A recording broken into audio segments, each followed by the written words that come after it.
The grand ballroom of the Meridian Hotel shimmered under the glow of crystal chandeliers, each facet catching the light and scattering it across the sea of elegantly dressed guests.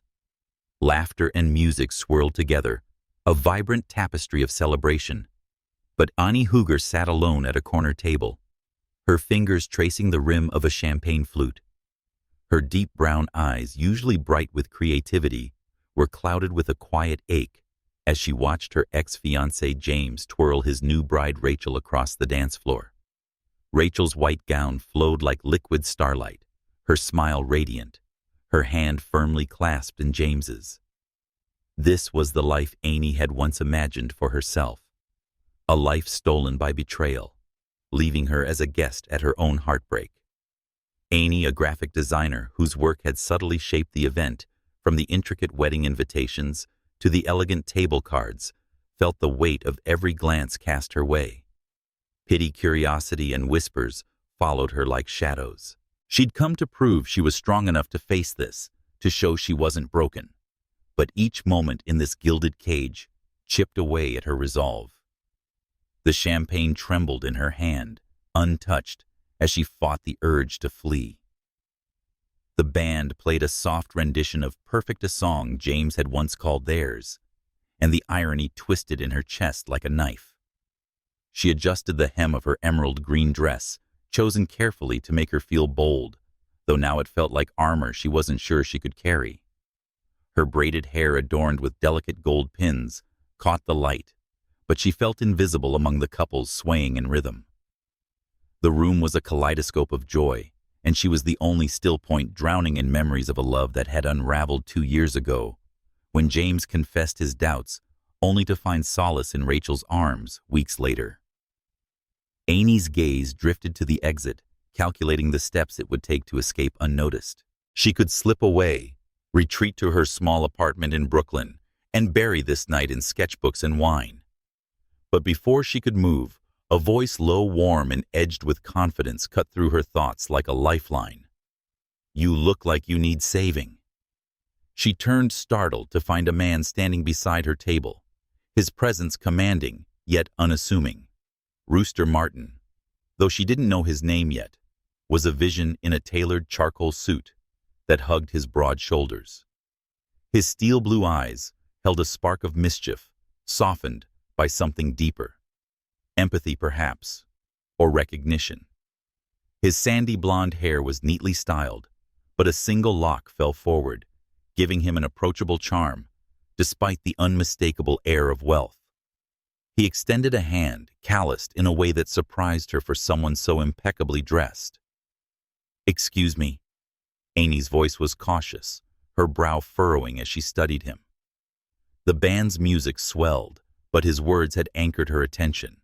Rooster's lips curved into a half-smile, disarming and genuine. "I said you look like you need saving." From the stairs, the whispers. "Or maybe just this song."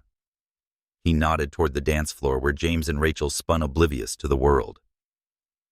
"I'm Rooster Martin, and tonight I'd like to offer you a deal."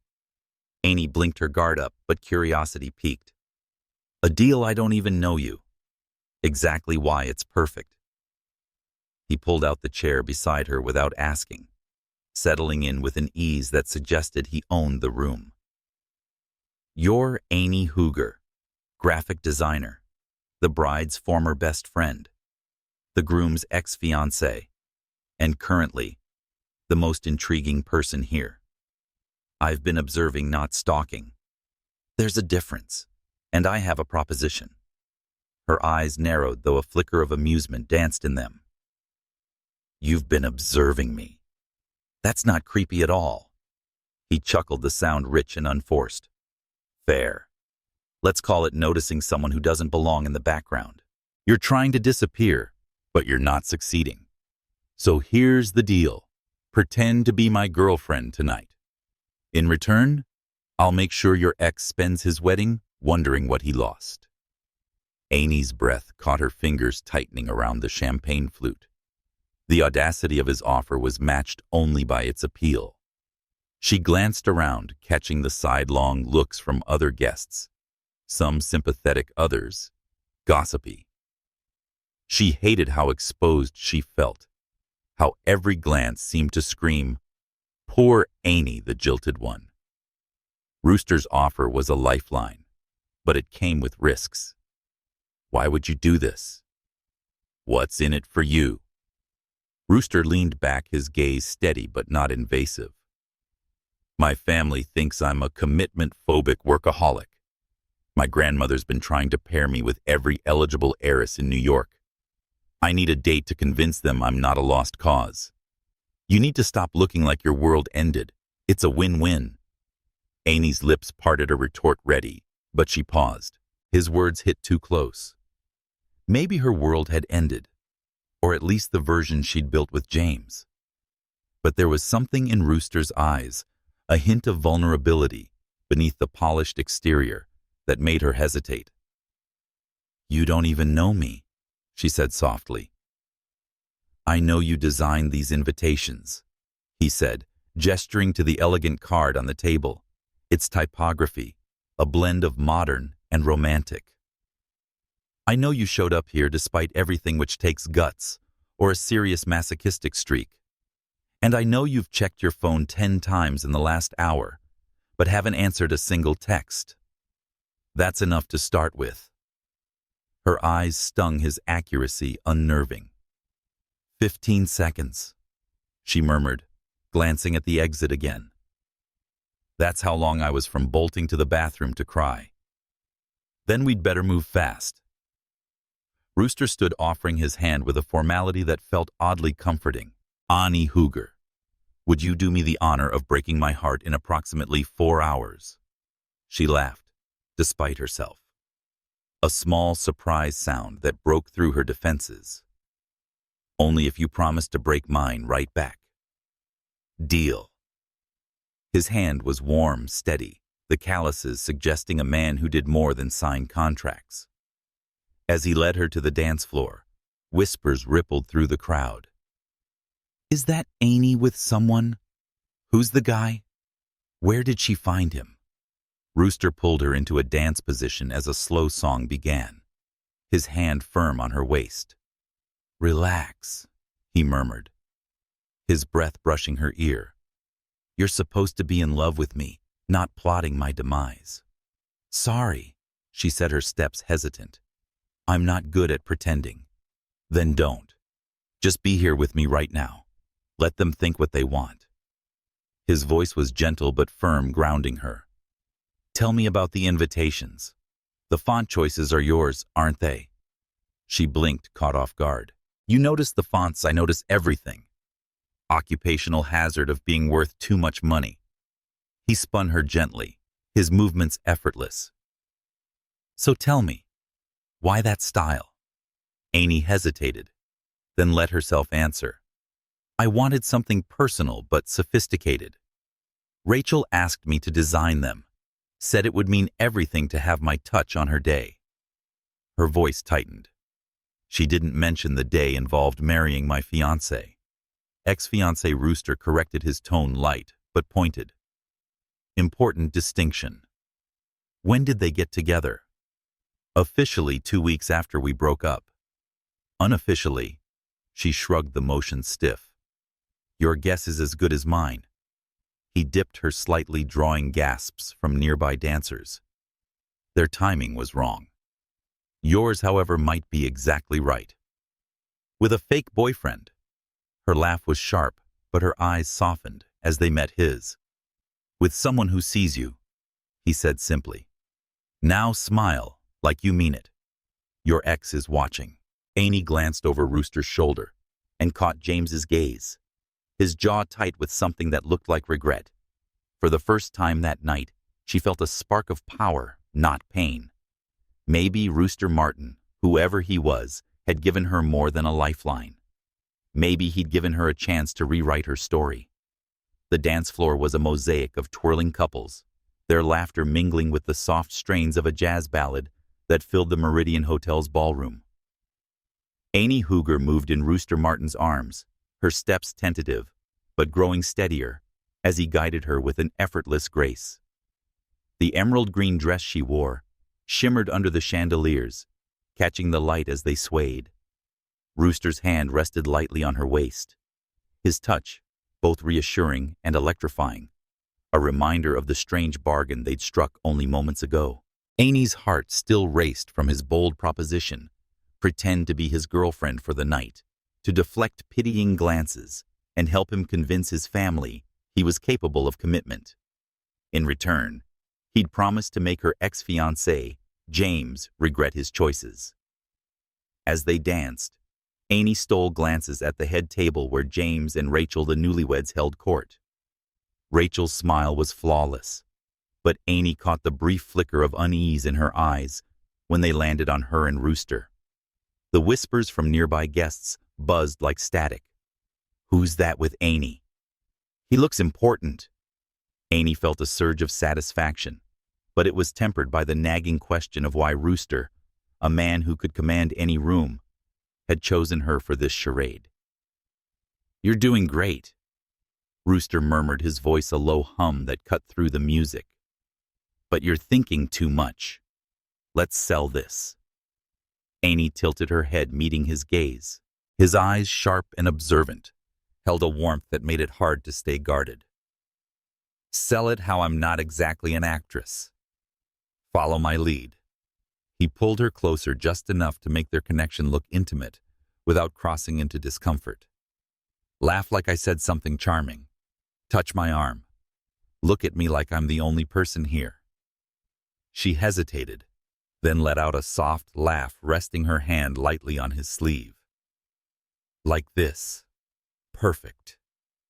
His smile was conspiratorial, and for a moment, Anie forgot the weight of the evening. "Now tell me something real. What's the one project you're proudest of? Not the wedding invitations. Something else." The question caught her off guard. She'd expected more playful banter, not a probe into her world. "Why do you care?" "Because I want to know who I'm dancing with," he said, spinning her gently. "And because you're more than the woman who showed up to her ex's wedding." "So what's the project?" Anie considered deflecting, but his sincerity disarmed her. "Last year, I designed a branding campaign for a community center in Brooklyn. They help kids from tough neighborhoods learn art and music. I created their logo website, everything pro bono. Seeing those kids light up when they saw their space come to life, that was it for me." Rooster's expression softened, a genuine admiration flickering across his face. "That's not just design, that's legacy. You gave them something to believe in." Her cheeks warmed, and she looked away, unused to such direct praise. "It's just work. It's never just work when it means something." He guided her through a turn, his movements so fluid they felt like an extension of the music. "I knew I picked the right partner. Partner in crime, you mean?" She arched a brow, trying to keep things light. "What about you? What's a billionaire do when he's not crashing weddings?" He chuckled, but there was a shadow behind it. "I run Martin Enterprises tech mostly. AI, cybersecurity, the usual world domination stuff. But tonight, I'm just a guy trying to avoid my grandmother's matchmaking schemes." "Your grandmother sounds like a force." "Eleanor Martin is a hurricane in pearls. She's convinced I'll die alone unless she intervenes." His tone was playful, but Anie caught the tension in his jaw. "That's why I need you. One night of convincing everyone I'm not a lost cause." Anie's lips twitched. "So I'm your shield against meddling relatives and nosy business partners." "Exactly. And I'm your sword to fend off the pity party." He nodded toward James, who was now watching them openly, his hands still clasped around Rachel's. "He's not happy." "Good." Anie followed his gaze, her stomach twisting.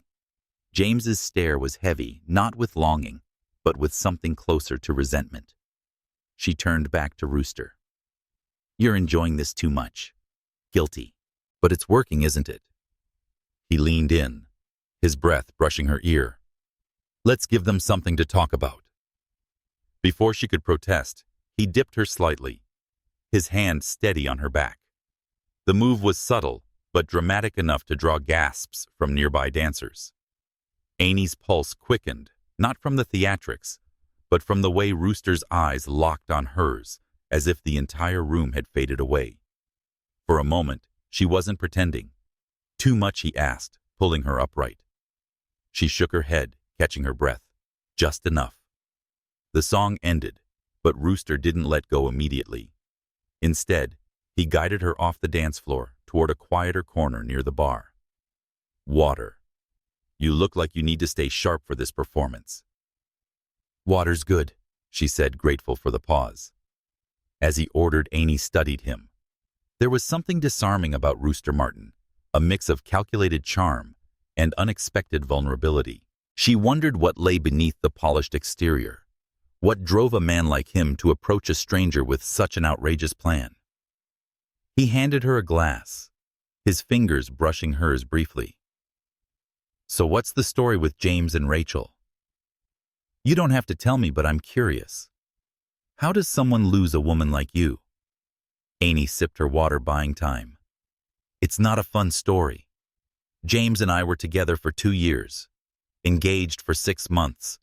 Then he started pulling away late nights, vague excuses. I thought it was stress from his job. Turns out it was Rachel. 2 weeks after we broke up, they were official. I don't know how long it was going on before that.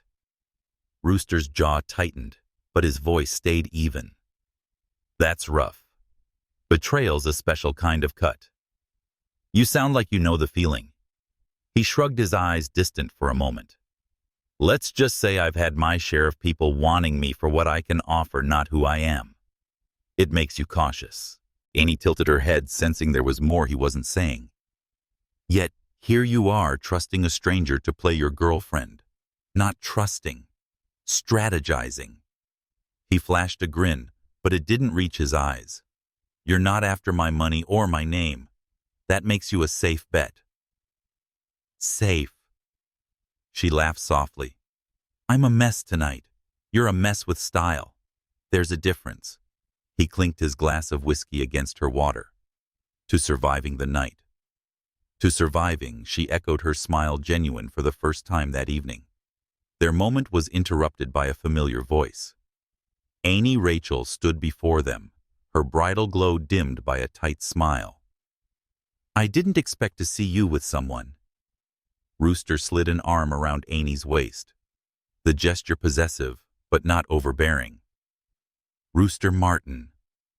I've heard so much about you, Rachel. Anie speaks highly of you. Anie tensed, but she played along. We've been keeping things quiet. Rooster's private.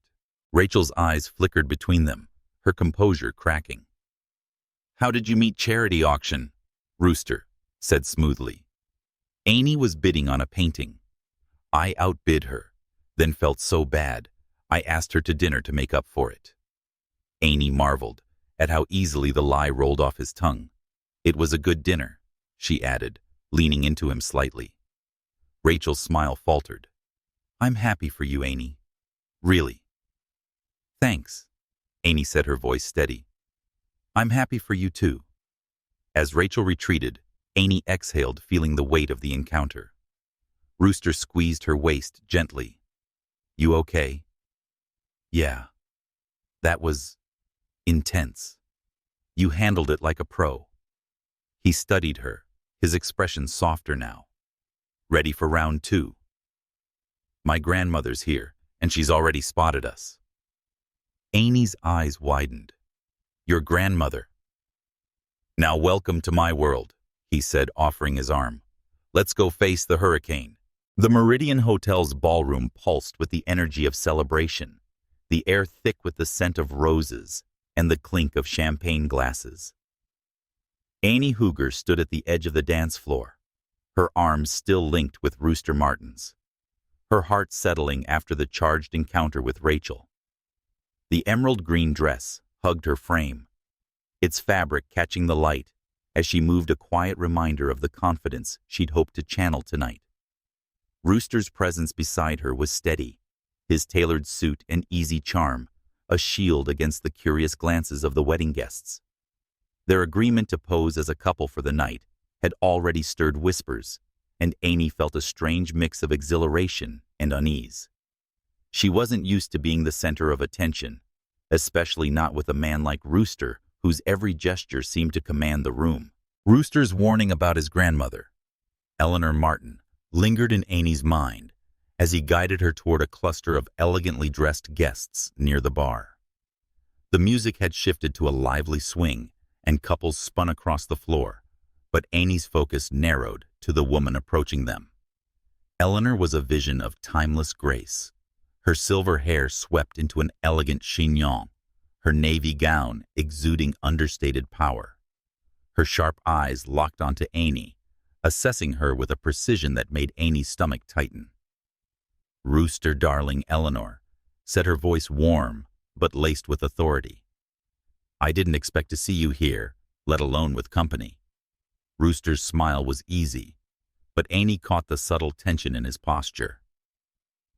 "Grandmother, meet Anie Hooger." "Anie, this is Eleanor Martin, the backbone of our family." Anie extended her hand, hoping her nerves didn't show. "It's a pleasure to meet you, Mrs. Martin." Eleanor's handshake was firm, her gaze piercing but not unkind. "The pleasure's mine, dear. Though I must say my grandson has been remarkably secretive about you." Anie glanced at Rooster, unsure how to navigate the lie they'd agreed upon. "We've been keeping things low-key." 3 months low-key to be exact. Rooster added smoothly, his hand resting lightly on Anie's lower back. "Anie's been busy with her design firm, and I've been dodging your matchmaking attempts." Eleanor's lips twitched, a spark of amusement in her eyes. 3 months and not a word to me. That's unlike you, Rooster. You're usually so forthcoming." Anie suppressed a smile, sensing the playful undercurrent between them. "He's full of surprises," she said, leaning into the role. "Like showing up at a wedding unannounced." "Indeed." Eleanor's gaze shifted to Anie, softening slightly. "And what do you do, Anie?" "Besides keeping my grandson in line, I run a small graphic design firm."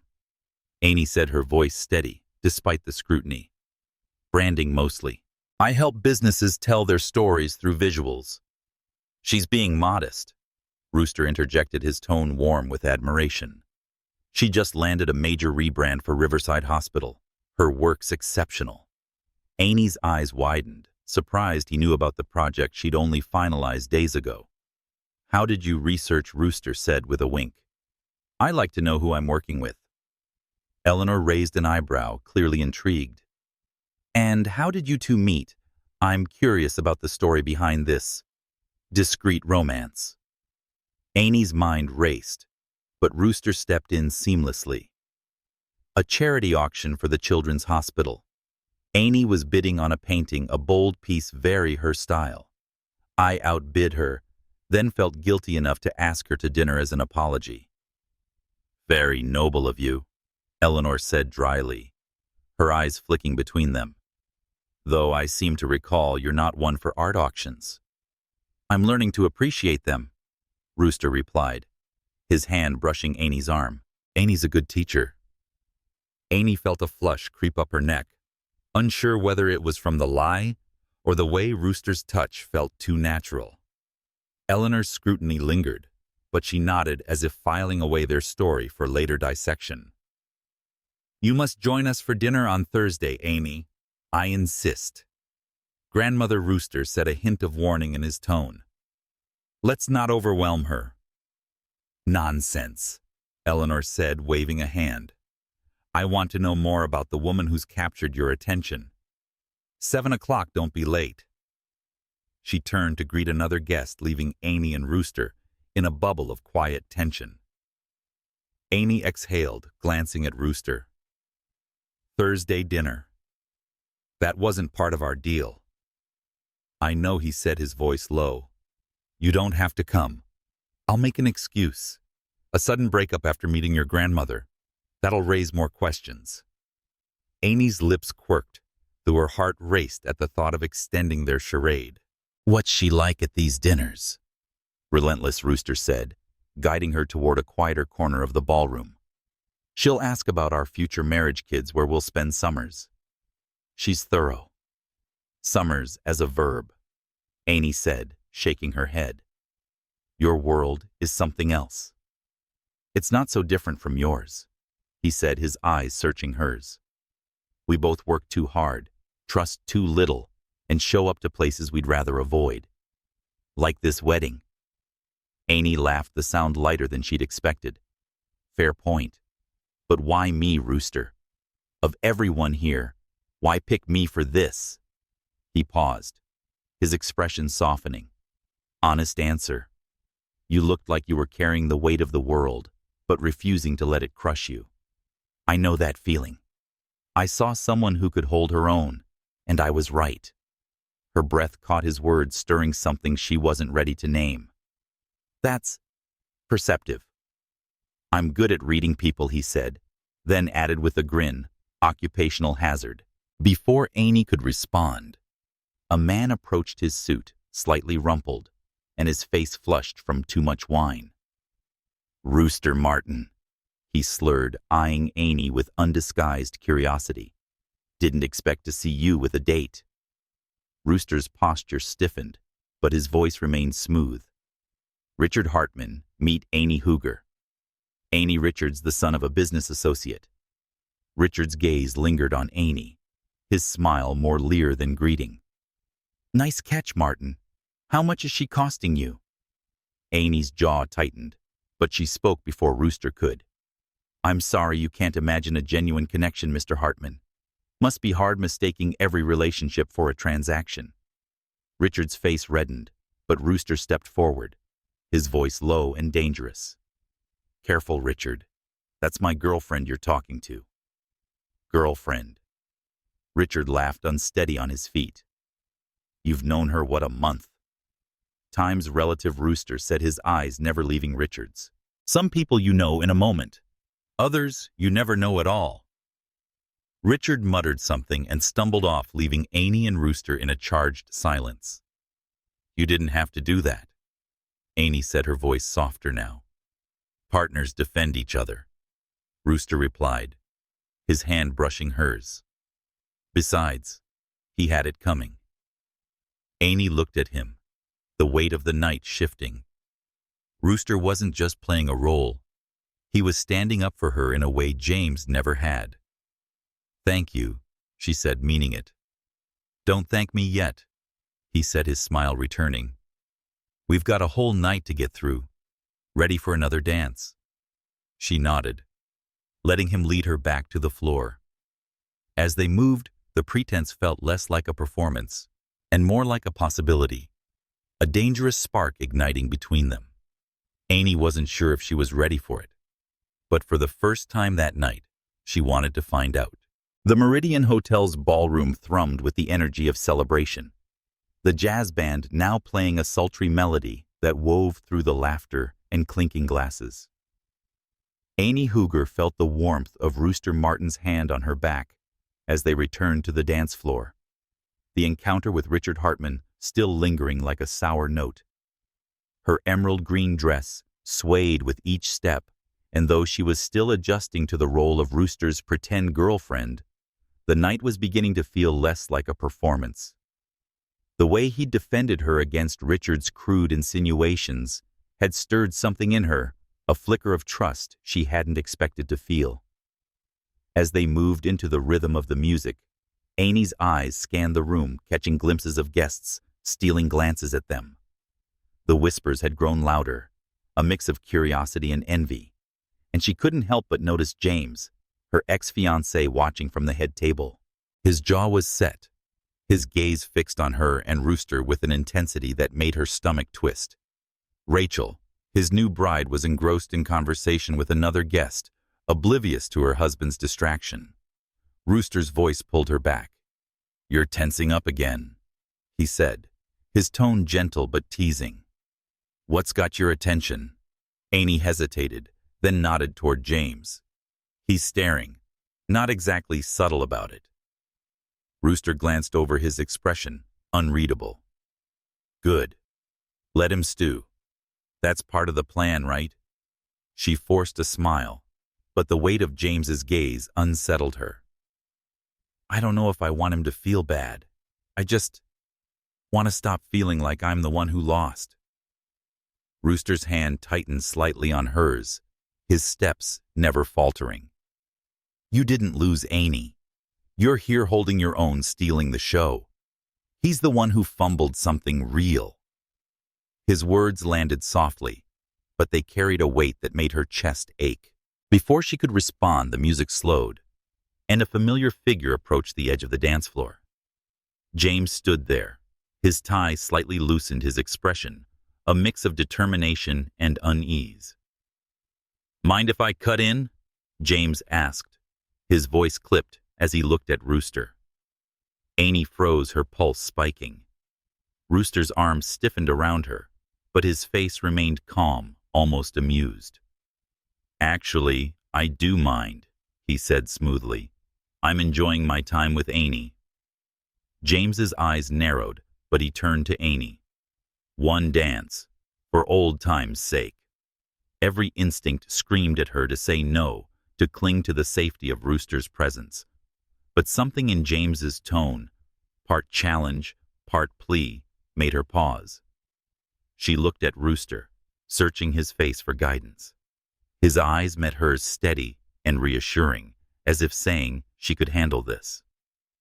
"It's okay," she said finally, her voice quieter than she intended. "One dance." Rooster's jaw tightened, but he nodded, stepping back with a reluctant grace. "I'll be at the bar," he said, his gaze lingering on her.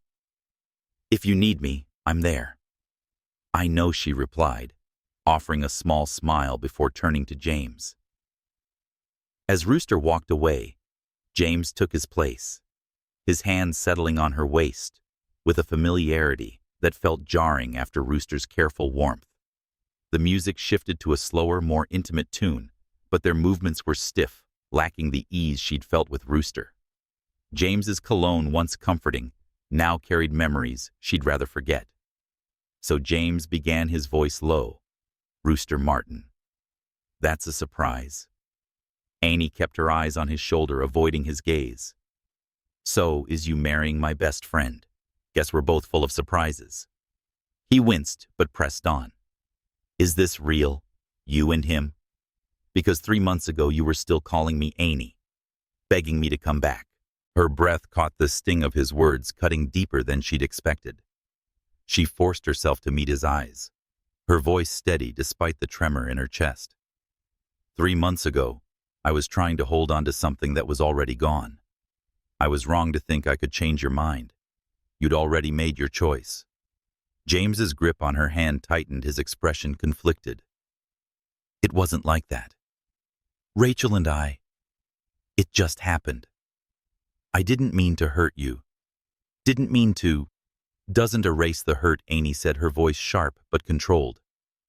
"You proposed to me on a Tuesday, James. By Friday you were having doubts.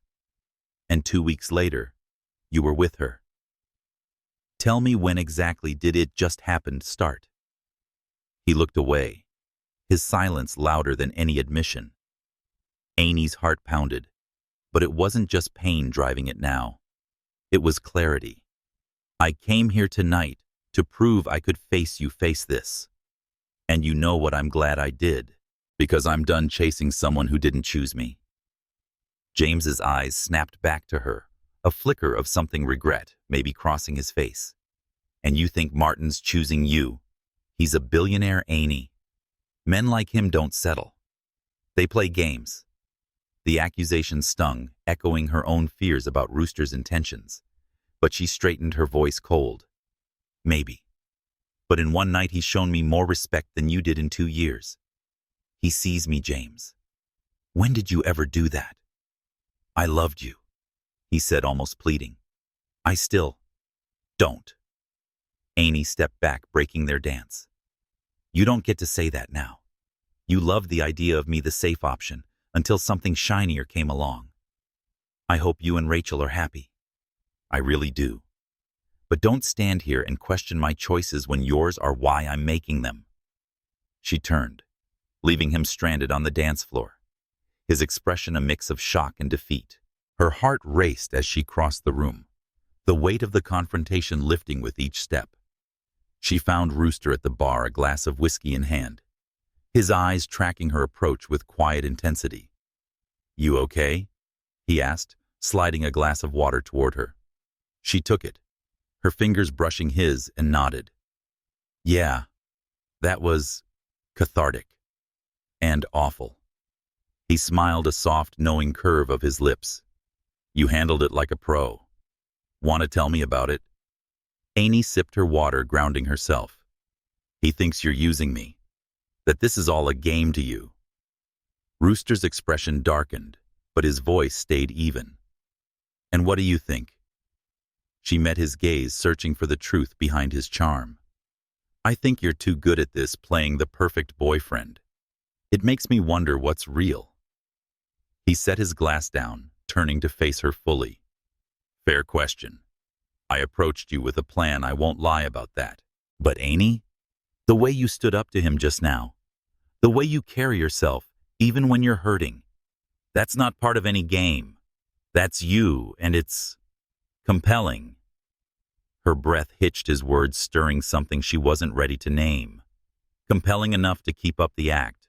Compelling enough to make me question the act," he said, his voice low. "But that's a conversation for later. Right now we've got a room full of people to convince. Ready for another round?" She nodded, a spark of determination igniting. "Let's make them believe it." The Meridian Hotel's ballroom glowed with a warm golden light, the chandeliers casting intricate patterns across the polished floor. Anie Hooger stood beside Rooster Martin at the bar, the cool glass of water in her hand, a grounding contrast to the heat of her recent confrontation with James. Her emerald green dress shimmered faintly as she shifted her weight, still processing the raw clarity she'd felt telling James the truth. Rooster's presence beside her was a quiet anchor, his tailored suit and steady gaze, a reminder of their unconventional alliance. Their pretend relationship had already weathered curious stares, a tense encounter with Rachel, and a drunken insult from Richard Hartman. But Anie sensed the night was far from over. Rooster sipped his whiskey, his eyes scanning the room before settling on her. "You look like you just won a battle," he said, his tone light but laced with respect. "Want to debrief?" Anie exhaled a small smile, tugging at her lips. It felt good to say what I needed to say, but it also felt final. Like I closed a door I didn't realize was still cracked open. He nodded, his expression thoughtful. "Final's good. It means you're ready for what's next." She raised an eyebrow, catching the hint of something deeper in his words. "And what's next?" "Mr. Martin. More fake romance to dazzle the crowd." Rooster's smile was slow, almost secretive. "Maybe not so fake, but let's not get ahead of ourselves. We've got a deal to uphold, and my grandmother's still watching." Anie followed his gaze to where Eleanor Martin stood across the room, her regal posture unmistakable as she conversed with a group of guests. The promise of Thursday's dinner loomed, and Anie felt a flutter of nerves at the thought of facing Eleanor's scrutiny again. "You're sure she bought our story?" "She's not easily fooled," Rooster admitted, setting his glass down. "But she likes you. That's half the battle. The other half is keeping up the act without tripping over our own lies." Anie tilted her head, studying him. "You're awfully good at this. Makes me wonder what else you're hiding behind that charming facade." His laugh was low, genuine. "Careful, Anie. Keep looking at me like that, and I might start confessing things." Like what she pressed, her curiosity outweighing her caution. "Why does a guy like you need a fake girlfriend? You could have anyone here." Rooster's expression shifted, a shadow passing over his features. He leaned against the bar, his voice quieter now. "It's not about having anyone. It's about trust. My company, Martin Enterprises, is in the middle of a major acquisition, Hartman Tech. Old man Hartman's old school thinks single men are unreliable. He wants stability, family values. A girlfriend helps sell that image. Anie nodded slowly, piecing it together. So, I'm a prop for your business deal. You're more than a prop. He said, his eyes locking onto hers with an intensity that made her breath catch. But yeah, that's how it started. The truth is, I haven't done this relationship's real or fake in a long time. Not since someone I trusted turned out to be more interested in my bank account than me. The admission hung between them raw and unguarded. Anie's heart softened, recognizing the echo of her own wounds. Who was she? She asked gently, sensing he might pull back, but hoping he wouldn't. Rooster hesitated, his fingers tracing the rim of his glass. Her name was Victoria. We were engaged, or so I thought. Turns out she'd been planning her exit strategy before I even proposed. Had a lawyer ready to claim half my assets. I didn't see it coming, and I pride myself on seeing everything. Anie's chest tightened, the pain in his voice familiar. That's why you've been cautious. Cautious is a nice way to put it, he said with a wry smile. I built walls focused on work, figured I was better off alone. But then I saw you tonight sitting there like you were fighting your own war, and I thought, maybe we could help each other. She looked down at her water, the honesty in his words stirring something she wasn't ready to name. I get it. After James, I didn't trust myself to see the truth anymore. I saw all the signs, his late nights, the way Rachel lit up around him. But I told myself it was nothing. I was wrong. Rooster's hand brushed at hers, a fleeting touch that sent a spark through her. You weren't wrong to believe in someone. You were just with the wrong someone. She met his gaze, her voice soft but steady. And you think you're the right someone for this charade? For tonight, absolutely. His grin returned lighter now. Tomorrow's another story. We'll figure that out when we get there. Anie laughed, the sound easing the tension in her shoulders. You're dangerously charming. You know that occupational hazard, he said, echoing their earlier banter. Come on, let's take a breather. This place is starting to feel like a stage. He led her through a set of glass doors to a terrace, overlooking the hotel's garden, where fairy lights twinkled among the roses.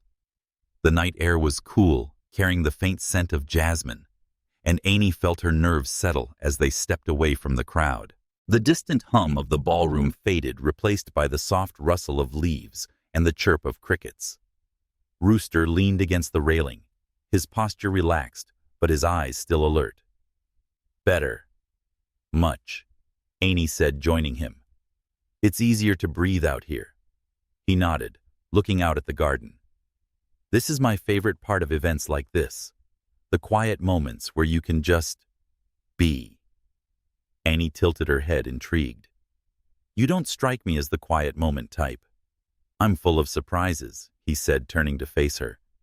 Like the fact that I actually own a painting like the one we lied about at that charity auction.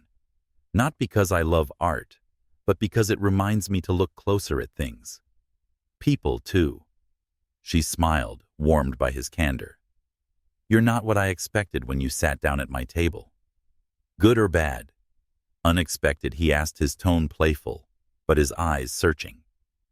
Good, she admitted, but I'm still trying to figure you out. Why me, Rooster? Really, you could have picked anyone to play this role. He was quiet for a moment, his gaze steady. Because you're real, Anie. You're not here for the spotlight or the status. You're here despite everything, and that takes a kind of strength I recognize. I saw you, and I knew you'd get it, why I'd rather fake a relationship than risk a real one. Her heart skipped his words, hitting closer than she'd expected. And now, is this still just fake? Rooster's smile softened, and he stepped closer, his voice low. That's the problem. I'm starting to forget where the act ends and the real stuff begins. Anie's breath caught the air between them, charged with possibility. She wanted to step back to keep the boundaries clear, but her feet stayed rooted. We said one night, she whispered. We did. He agreed, his eyes never leaving hers. But I'm not sure one night's enough anymore. Before she could respond, a burst of laughter from the ballroom broke the moment, pulling them back to reality. Rooster offered his arm, his grin returning. Come on, partner. Let's go make more people jealous. Anie took his arm, her heart racing with a mix of fear and hope. The night was far from over, and she was beginning to wonder if their deal was too. The terrace outside the Meridian Hotel's ballroom was a quiet sanctuary, bathed in the soft glow of fairy lights strung among the roses. Anie Hooger stood beside Rooster Martin, the cool night air brushing against her emerald green dress as she processed the weight of his words. His admission that their pretend relationship was starting to blur into something real hung between them, a fragile thread that both thrilled and terrified her. The distant music from the wedding drifted out, a reminder of the charade they were still playing. But out here, with only the crickets and the rustle of leaves, Anie felt a shift. The act was becoming harder to maintain, not because of the crowd inside, but because of the man standing inches away, his gaze steady and unguarded. Rooster leaned against the stone railing, his tailored suit catching the faint light as he looked out over the garden. You didn't answer my question, he said, his voice low but not pressing. Is one night enough for you, Anie?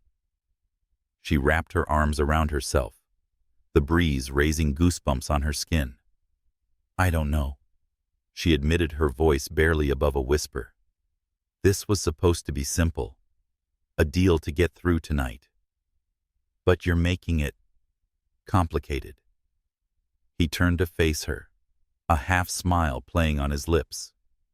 Complicated's my specialty, but I'm not trying to push you. He paused, running a hand through his hair, a rare sign of uncertainty. I like this. Being here with you. It feels right. Anie's heart stuttered, caught between caution and the pull of his sincerity. She stepped closer to the railing, needing space to think. You don't even know me, Rooster. Not really. And I don't know you. What if this is just the moment talking? The music, the lights, the pretending. He moved beside her, close enough that she could feel the warmth of his presence, but not so close as to crowd her. Maybe it is the moment. But moments like this don't come often. I've spent years avoiding them, and I'm tired of it. Aren't you? She looked up at him, his eyes reflecting the fairy lights like stars. Tired of what? Of playing it safe, of keeping people at arm's length because it hurts less. His voice was soft, but there was a raw edge to it, like he was peeling back a layer he rarely showed. I saw you tonight, Anie, sitting alone, fighting to hold it together. And I thought, she gets it. The kind of hurt that makes you want to hide, but you don't. You show up. Her throat tightened, his words cutting through her defenses. Showing up doesn't mean I'm brave. It just means I'm stubborn. Stubborn's a kind of brave, he said, his smile warm. You designed those invitations, came to this wedding, faced your ex and your ex-best friend. That's not just stubborn. That's strength. Anie shook her head, a bitter laugh escaping her. Strength. I feel like I'm one wrong move from falling apart. Then let me catch you, he said simply, his voice steady. Not as part of the act. Just me. She stared at him, the sincerity in his expression making her chest ache. She wanted to believe him, to lean into the possibility he was offering, but the scars from James's betrayal still lingered, whispering doubts. What do you want, Rooster? Really? Because I can't handle another game. He took a deep breath, as if weighing his words. I want to stop pretending. Not just tonight, but in general.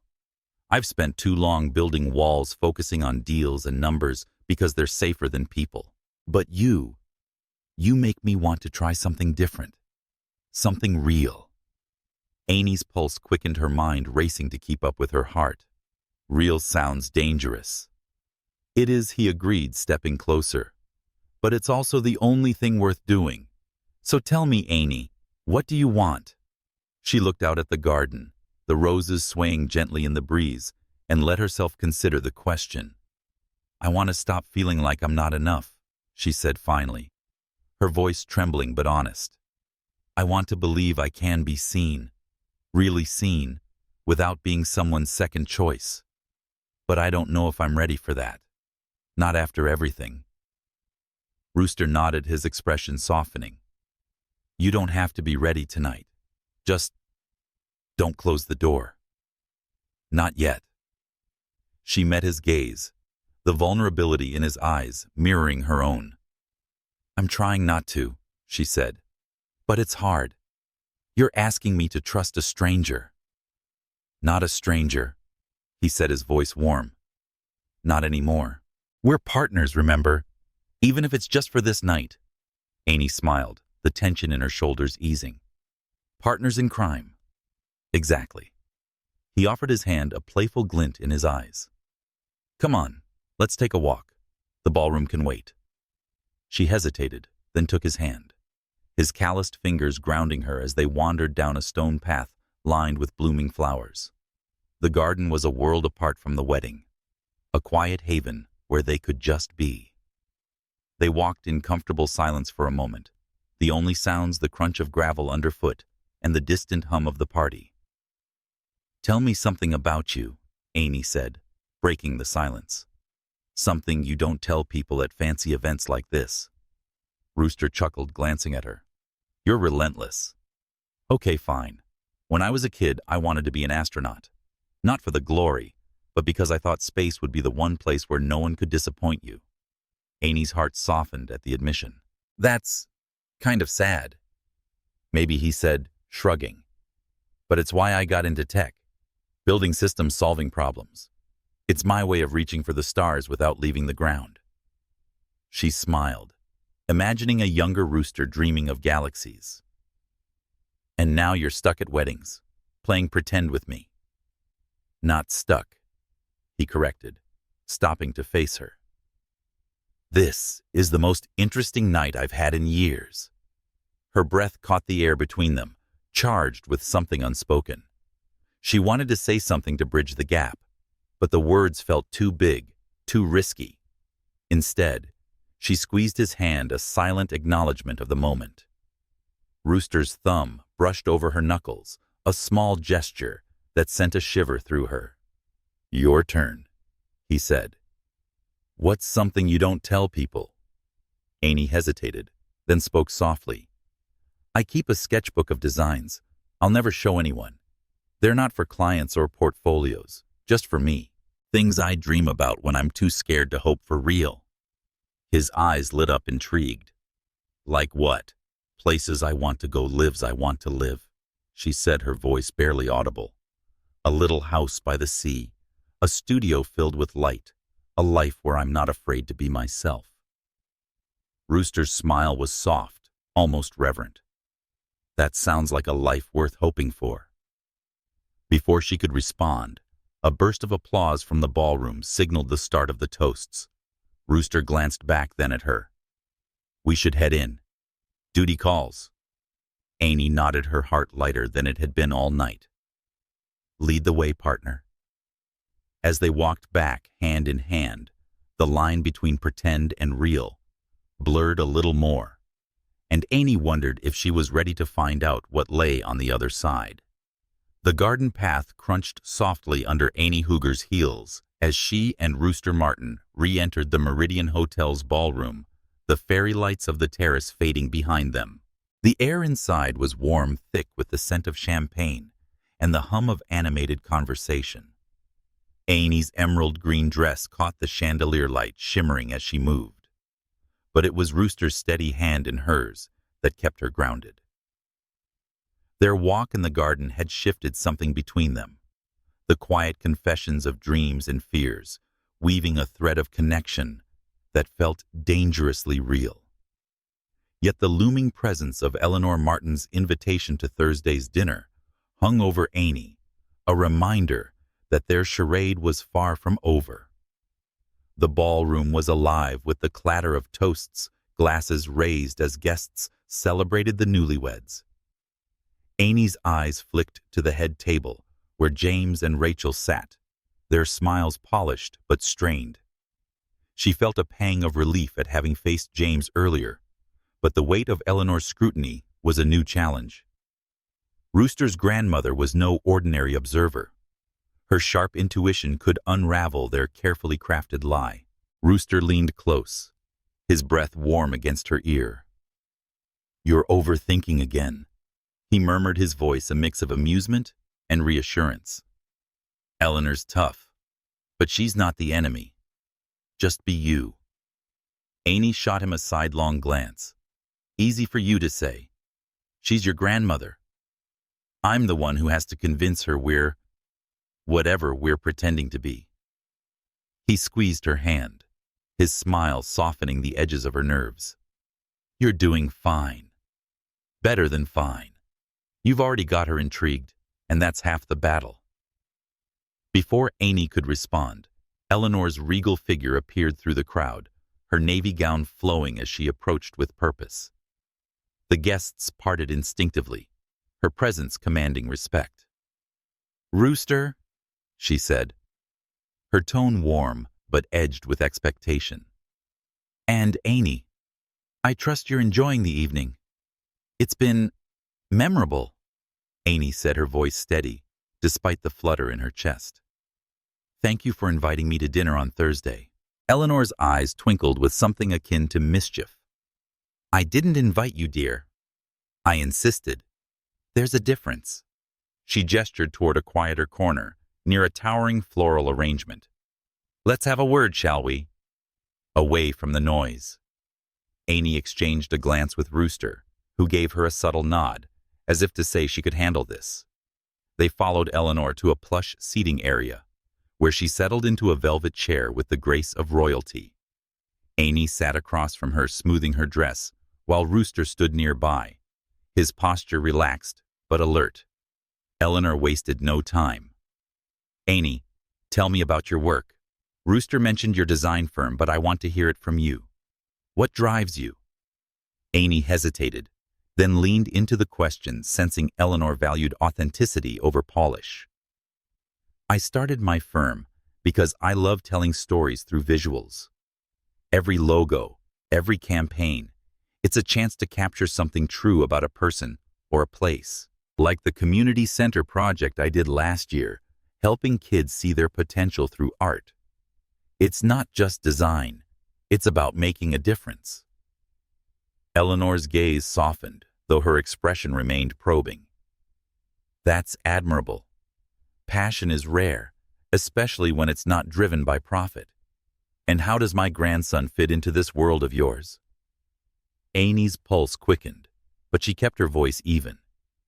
"He's unexpected. He challenges me to think bigger, to not hide from what I want. We're still figuring things out, but he makes me feel seen." Rooster's eyes flicked to her, a flicker of surprise crossing his face before he masked it with a smile. "She's being modest again," he said. "Anie's the one pushing me to be better. She's got this way of cutting through the noise." Eleanor's lips curved, but her scrutiny didn't waver. "I see. And this connection of yours. It's new, yet you speak of it with such certainty.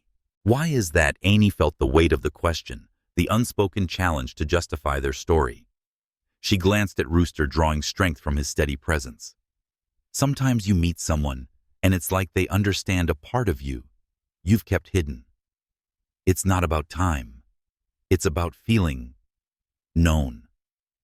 Eleanor leaned back, her expression unreadable for a moment. "Well said. But let me be clear, Anie. My grandson has a history of guarding his heart too closely. After Victoria, he buried himself in work, and I worried he'd forgotten how to live. You, however, seem to remind him." Anie's breath caught the mention of Victoria, stirring questions she hadn't yet asked. Rooster shifted, his voice low but firm. "Grandmother, let's not revisit ancient history." Eleanor waved a hand dismissively. It's not ancient if it still shapes you. Anie, I hope you're prepared for a man who's as stubborn as he is brilliant. He needs someone who can match him, not just follow. Anie smiled, sensing an opportunity to lighten the moment. I think I can handle stubborn. I've had practice. Eleanor laughed, a rich sound that eased the tension. Good. I like you, Anie. You've got spine. Thursday will be interesting. As Eleanor excused herself to greet another guest, Anie let out a breath she hadn't realized she was holding. Rooster sat beside her, his shoulder brushing hers. You survived the Inquisition, he said, his tone teasing but warm. Told you she'd like you. She's terrifying, Anie said, half laughing. But I like her too. She's real. That's one way to describe her. Rooster said, his eyes softening as he looked at her. You did good, Anie. More than good. She tilted her head, studying him. You didn't tell me Eleanor knew about Victoria. What else don't I know? He sighed, leaning back in his chair. Not much to tell. Victoria was a lesson in trusting the wrong person. She wanted the lifestyle, not me. It's not a story I like revisiting. Anie nodded, sensing the walls he'd built around that part of himself. I get it. I don't like revisiting James either. But maybe we're both allowed to move forward. His gaze met hers, a spark of something unspoken passing between them. Maybe we are. But Thursday's going to test that. Eleanor's dinners aren't just meals, they're interrogations disguised as hospitality. Anie laughed, the sound lighter than she'd expected. I'll bring my armor. What's the worst she can do? Ask about our wedding plans, Rooster said, deadpan. Or our future children's names. Anie's eyes widened, half amused, half horrified. You're joking. Only a little, he said, his grin returning. But don't worry. We'll handle it together. Partners, right? Right, she said, her heart lifting at the word. Partners. The music shifted to a slower tune, and Rooster stood, offering his hand. One more dance before the night gets away from us. Anie took his hand, her fingers curling around his with a familiarity that felt both new and natural. As they moved back to the dance floor, the line between their act and their truth blurred further, and Anie wondered if she was ready to find out where it led. The Meridian Hotel's terrace was a quiet refuge from the ballroom's vibrant chaos, the night air cool and scented with jasmine. Anie Hooger stood close to Rooster Martin, her emerald green dress catching the faint glow of fairy lights as they lingered by the garden path. The weight of their earlier conversation, his admission that their pretend relationship was blurring into something real, still hung between them, a delicate tension that made her heart race. The music from the wedding drifted faintly, a slow melody that felt like an invitation to linger, but the looming promise of Eleanor Martin's Thursday dinner tugged at Anie's thoughts. Their charade was growing more complex, and she wasn't sure if she was ready for what it might reveal. Rooster's hand was still in hers, his thumb brushing lightly over her knuckles, a gesture that felt both intentional and unconscious. He glanced at her, his eyes catching the light like polished steel. You're quiet, he said, his voice soft but probing. What's going on in that head of yours? Anie exhaled her breath, visible in the cool air.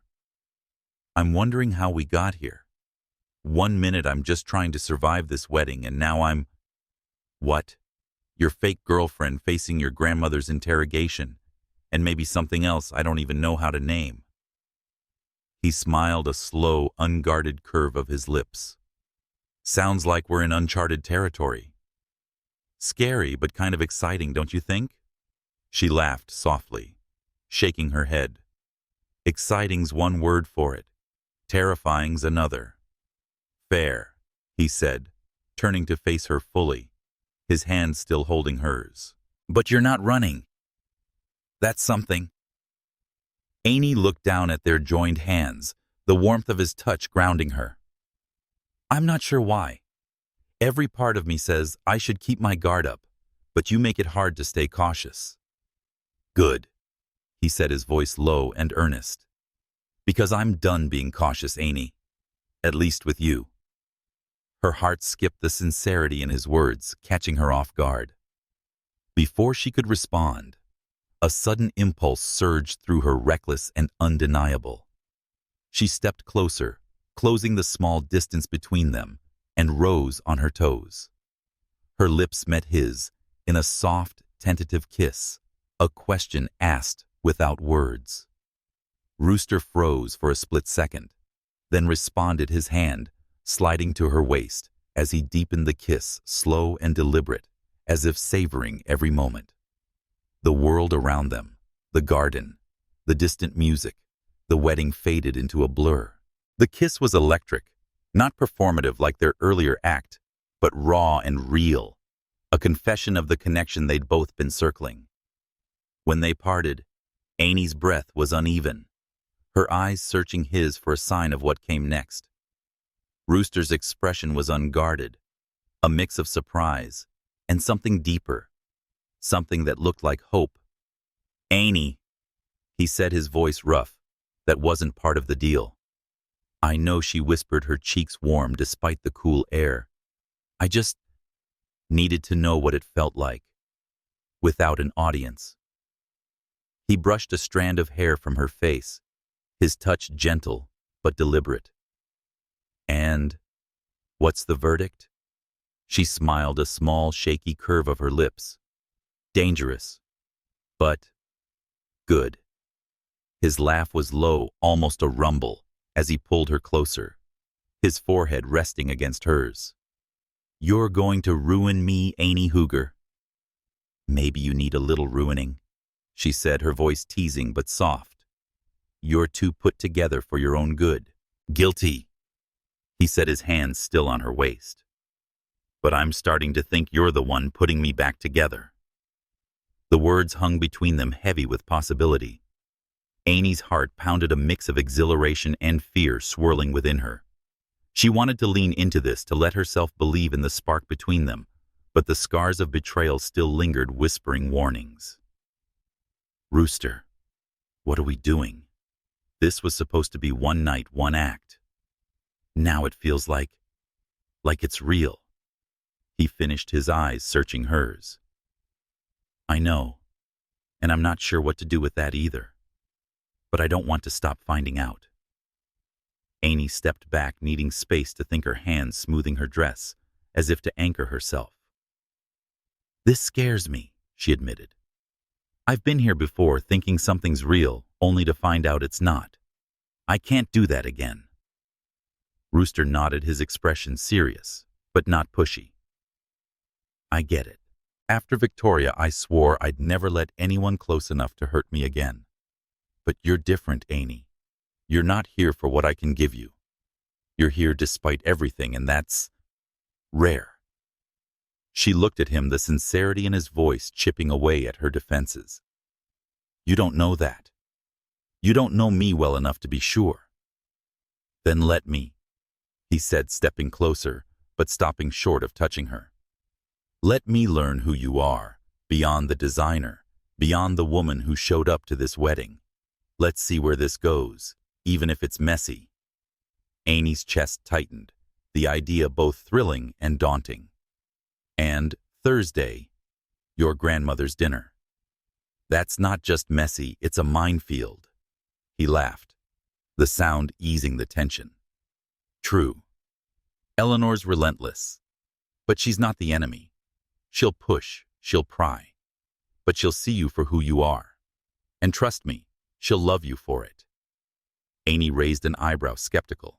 You're awfully confident for someone who's dragging me into the lion's den.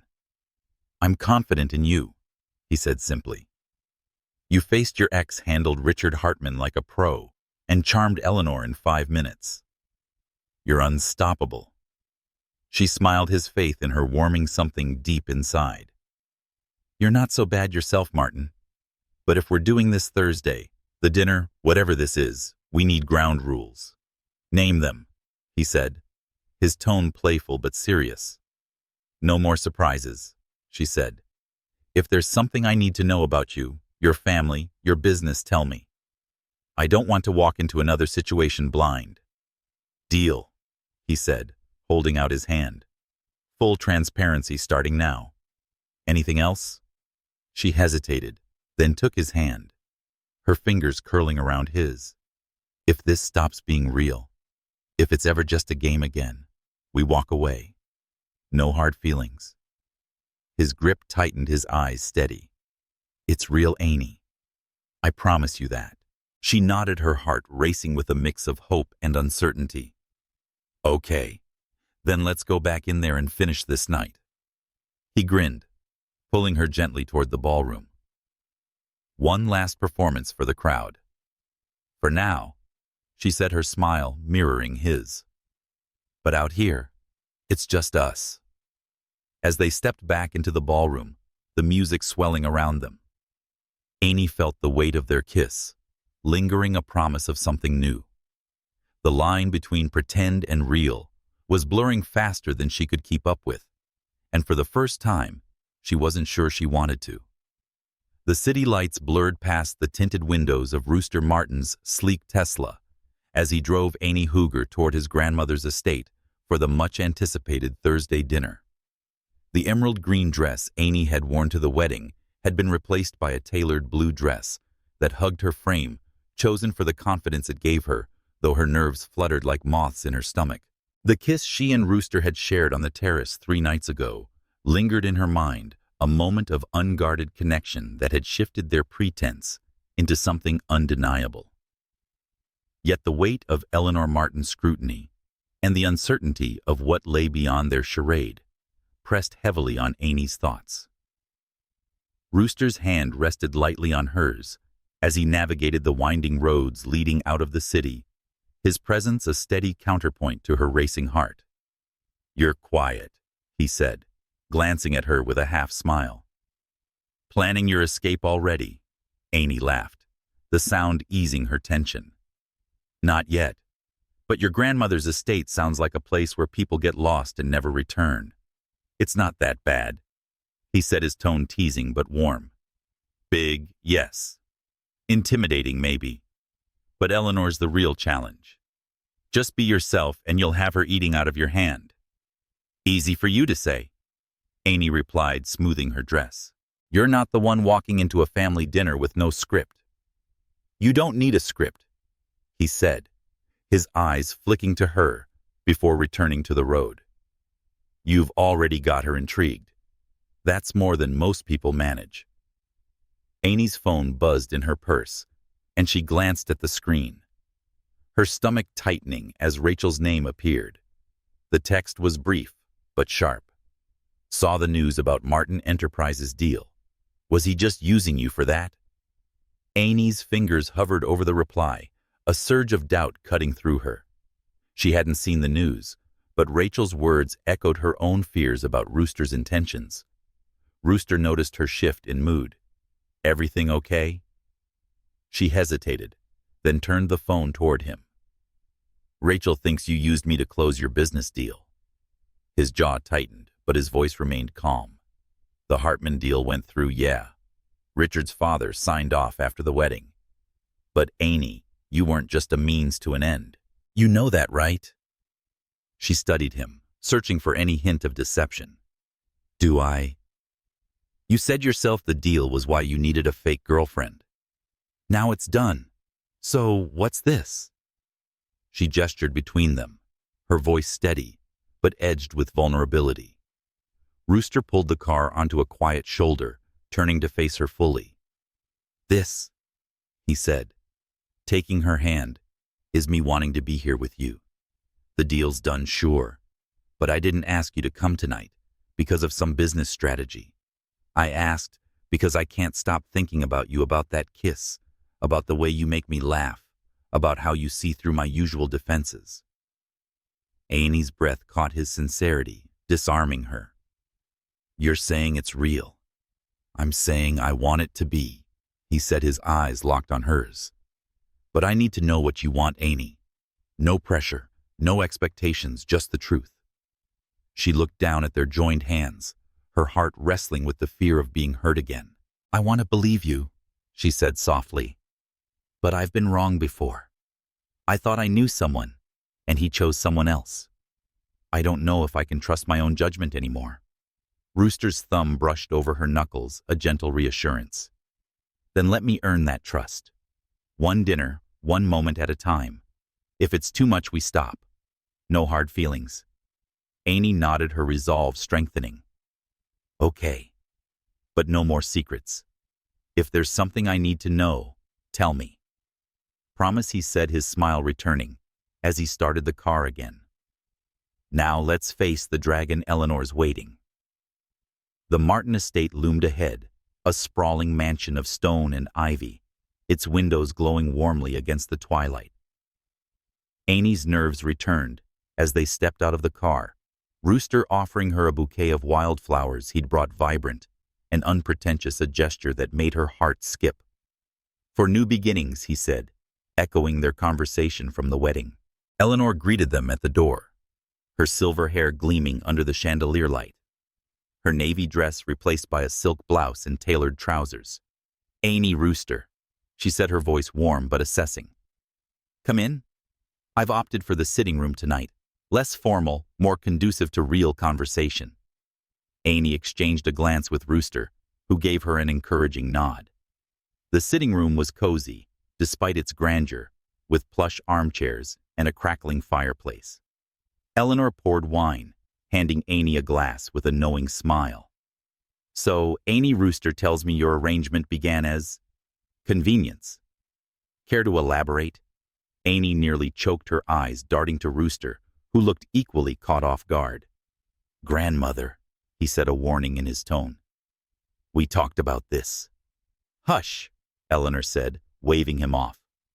"I'm speaking to Anie. I'm not easily fooled, dear. That charity auction story was charming, but I know my grandson. So tell me, how did this really start?" Anie took a sip of wine, steadying herself. "It started at a wedding," she said, choosing honesty over evasion. "I was in a rough place, and Rooster offered to help me get through it. We agreed to pretend for one night to make things easier for both of us. But it's become more than that." Eleanor's eyes softened, though her scrutiny remained sharp. "And what is it now?" Anie glanced at Rooster, his expression a mix of hope and nerves. "We're figuring it out," she said. "But it feels different. Real, maybe." Rooster reached for her hand, his touch grounding her. "It's real for me," he said, his voice quiet but firm. "Anie's not just someone I met at a wedding. She's someone I want to really know." Eleanor leaned back, her smile approving but cautious. "Good. Honesty suits you both. But Anie, be warned, Rooster's stubborn, and he's spent years hiding from his own heart. You'll need patience." Anie smiled, feeling bolder. "I can handle stubborn. I'm pretty good at it myself." Eleanor laughed, a rich sound that filled the room. "I knew I liked you. Now let's eat before the food gets cold." Dinner was surprisingly warm, with Eleanor sharing stories of Rooster's childhood, his penchant for taking apart gadgets, and his quiet habit of helping others without fanfare. Anie found herself relaxing, drawn into the easy rhythm of their conversation. But as dessert was served, Eleanor's tone shifted, her eyes locking on Anie. "You're good for him, Anie. He's been lighter since you. But real relationships require more than charm. Can you be yourselves together, flaws and all?" Anie hesitated, then nodded. "I think so. We're trying." Eleanor reached across the table, patting her hand. "That's enough for now. Just don't let him overthink it. He's good at that." Rooster groaned, but his smile was fond. "I'm right here, you know, and I'm grateful for it," Eleanor said, her tone softening. "Now show Anie the garden. It's lovely at night." As they stepped outside the garden, unfolding in a cascade of moonlight and roses, Anie felt a quiet hope settle in her chest. The dinner had been a test, but it was also a beginning one she was starting to believe in. The evening air was crisp as Anie Hooger stepped out of Rooster Martin's Tesla, her blue dress catching the soft glow of streetlights outside her Brooklyn apartment. The drive back from Eleanor Martin's estate had been filled with quiet laughter and easy conversation, the weight of their dinner lifting with each mile. Anie's heart felt lighter than it had in months, buoyed by Eleanor's warmth and Rooster's unwavering support. The kiss they'd shared at the wedding, the honest confessions in the garden, and the way they'd navigated Eleanor's scrutiny together had woven a fragile but undeniable bond between them. Yet, as they stood outside her building, the reality of what came next settled in a real relationship no longer bound by pretense, but fraught with the risks of vulnerability. Rooster leaned against the car, his tailored suit slightly rumpled from the long evening, his eyes catching hers with a mix of hope and hesitation. "You survived the dragon's den," he said, his voice warm with amusement. "I told you Eleanor would love you."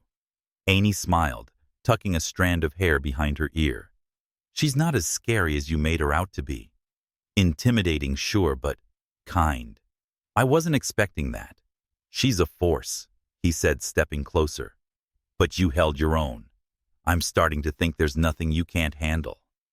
Her laugh was soft, tinged with nerves. "Don't tempt fate.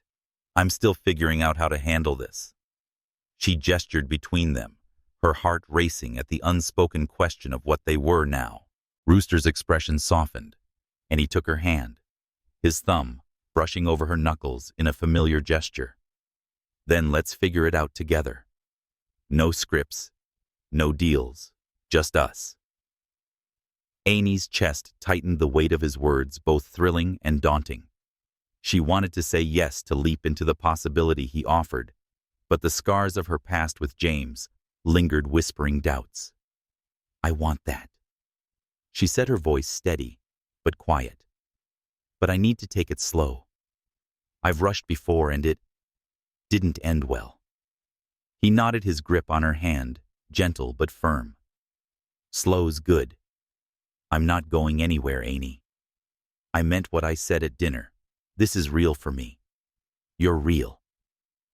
Her breath caught his sincerity, chipping away at her defenses. "You keep saying that. What makes you so sure?" He stepped closer, his eyes searching hers. "Because you don't see me as Rooster Martin, CEO of Martin Enterprises.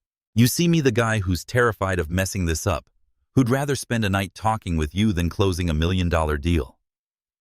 That's not something I've felt in a long time." Anie's heart skipped, and she felt a smile tug at her lips. "You're making it really hard to keep my guard up." "Good," he said, his voice low and teasing. "I'm in the business of breaking down walls. Yours are next." She laughed, the sound easing the tension in her shoulders. "Careful, Martin. I might start breaking yours." "Deal," he said, his grin mirroring hers. "But first, let me walk you up. Fake boyfriend duties still apply, right?" She nodded, her smile widening. "Only if you insist on being chivalrous."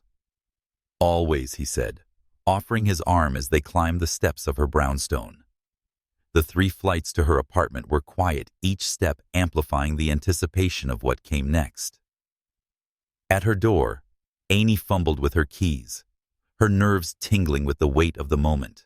"Thank you," she said, turning to face him. "For tonight, for the wedding, for seeing me." Rooster's expression softened, and he stepped closer, his hand brushing her arm. "Thank you for letting me. You have no idea how much this night meant." Anie's breath hitched the space between them, charged with possibility. She rose on her toes, closing the distance, and kissed him. It was soft at first, a tentative echo of their moment on the terrace, but it deepened as Rooster responded, his hand sliding to her waist, pulling her closer. The kiss was a promise, a question and answer rolled into one, and when they parted, both were breathless. "Was that okay?" Anie asked, her voice barely above a whisper. "More than okay," Rooster said, his eyes bright with something that looked like wonder. Perfect. She smiled, her fingers lingering on his chest. I've been wanting to do that since the garden. Only since the garden. He teased, his hand still on her waist. I've been thinking about it since you told off Richard Hartman. Smooth talker, she said, laughing softly. But I'm starting to believe you're an honest one, too.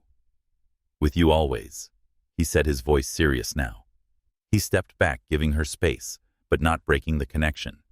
So what's next? A real date. No pretense. Saturday. Anie nodded, her heart lifting. Saturday. Dinner, maybe a walk. Something simple. Simple's my new favorite word, he said, his grin returning. I'll pick you up at 7. Wear that blue dress, you look unstoppable in it. She laughed, shaking her head. You're ridiculous. Ridiculously smitten, he corrected, leaning in for one more quick kiss, soft and promising. Good night, Anie Hooger. Good night, Rooster Martin, she said, her smile lingering as she watched him descend the stairs. She leaned against her door, her fingers touching her lips, the warmth of his kiss still lingering. For the first time in months, she felt alive with possibility, not weighed down by the past. Her phone buzzed as she stepped inside, Rachel's name flashing on the screen again. You're really doing this with him? Anie stared at the message, her thumb hovering over the reply. Instead of responding, she deleted it, her heart steady. Rachel's doubts didn't matter anymore. This was her story, now hers and Rooster's. Saturday arrived in a whirlwind of anticipation. Anie chose the blue dress again, its familiar fit boosting her confidence as she prepared for their first real date. Rooster arrived precisely at 7, his charcoal suit traded for a crisp blazer and jeans, a bouquet of wildflowers in hand, vibrant and unpretentious, just like the ones from Thursday. You remembered, she said, smiling as she took them. New beginnings, he said, echoing their earlier moment. Ready for one? She nodded, her nerves mingling with excitement. Let's find out. They dined at a small Italian restaurant tucked away in the West Village, its candle-lit tables and warm ambiance. A stark contrast to the grandeur of the wedding. Conversation flowed effortlessly, stories of her latest design projects, his quirky obsession with vintage sci-fi novels, their shared love of quiet moments over flashy ones. Laughter came easily, and Anie felt herself relaxing the weight of her past, with James fading with each shared smile. After dinner, they wandered through the city, hands linked, the streets alive with the hum of life. By a fountain in Washington Square Park, Rooster stopped, his expression turning serious. Anie, I need to say something. Her heart skipped, but she nodded. Go ahead. I'm falling for you, he said, his voice steady but vulnerable. It's fast, it's messy, but it's real. I don't want to pretend anymore. I want this us for as long as you'll let me. Anie's breath caught his words, echoing her own unspoken feelings. I'm falling too, she admitted, her voice soft. It scares me, but it feels right. He pulled her close, kissing her under the fountain's soft glow, the city fading around them. It was a kiss of certainty, of two people choosing each other despite the risks. As they parted, Anie smiled, her heart full. No more fake anything, she said. Deal, Rooster said, sealing it with another kiss. They stood there, wrapped in each other, ready to face whatever came next together.